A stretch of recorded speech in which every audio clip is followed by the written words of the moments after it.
রাত্রে আমরা একটা অভিযান করেছি। আমাদের কাছে তথ্য ছিল যে রংপুর শহরের মধ্যে একটা প্রশ্ন জালিয়াত চক্র, বিভিন্ন নিয়োগ পরীক্ষায় এরা প্রশ্ন জালিয়াতি করে, এরা ডিভাইস সাপ্লাই দেয়, এরা প্রক্সি দেয়, এরকম একটা চক্র এখানে কাজ করছে। এবং গতকালকে পোস্টাল ডিপার্টমেন্টের একটা পরীক্ষা ছিল, যদিও কেন্দ্র এখানে ছিল না, রাজশাহীতে ছিল। তা এইরকম পরীক্ষাকে কেন্দ্র করে এই চক্রটা সক্রিয় আছে, এরকম আমরা একটা তথ্য পাই।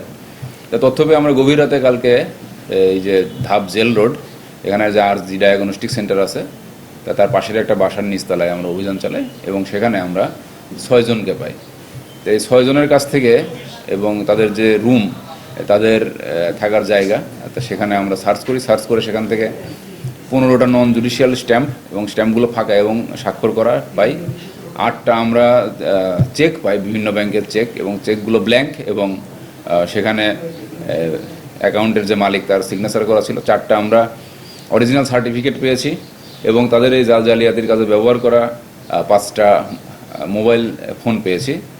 এবং বিভিন্ন প্রার্থীদের কাছ থেকে যে তারা টাকা এবং স্ট্যাম্প নিয়েছে এবং চেক নিয়েছে, এবং এদের 3টা NID কার্ড পেয়েছি। এর মধ্যে 2টা হচ্ছে স্মার্ট NID কার্ড এবং একটা হচ্ছে একটা সাধারণ NID কার্ড। তা আমরা তাদেরকে তখন প্রাথমিকভাবে জিজ্ঞাসাবাদ করি যে তাদের এইগুলোর রাখার কারণ কি। তখন তারা অকপটে আমাদের কাছে স্বীকার করেছে তারা বিভিন্ন নিয়োগ পরীক্ষায় এই জালিয়াতিগুলো করে, তারা প্রক্সি সাপ্লাই দেয়, তারা ডিভাইস সাপ্লাই দেয়। তো তখন তারপরে আমরা তাদেরকে অ্যারেস্ট করে নিয়ে আসছে, আনার পরে এখন তাদের বিরুদ্ধে আমরা প্রতারণার মামলা দায়েরের প্রক্রিয়া চলছে।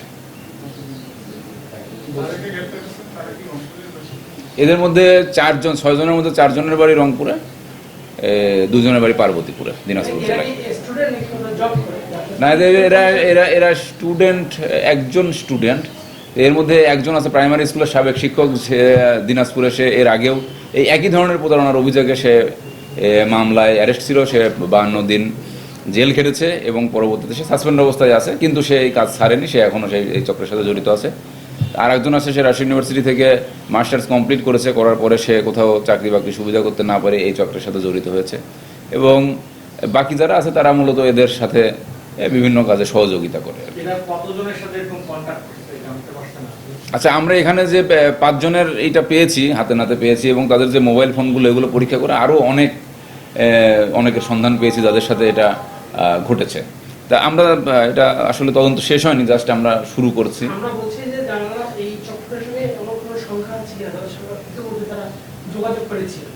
হ্যাঁ, সেটাই তো, সেটা এখনো এই যে এখানে আমরা 5 জনের স্ট্যাম্প পেয়েছি, 4 জনের সার্টিফিকেট পেয়েছি। চাকর প্রত্যাশীর সংখ্যা এটা এখনো তদন্তে আমরা বলতে পারছি না আর কি, সংখ্যাটা এক্স্যাক্টলি বলা সম্ভব হচ্ছে না, তবে সংখ্যাটা অনেকে এদের সাথে যোগাযোগ করেছে এবং চাকরি পেয়েছে, এরকমও থাকতে পারে।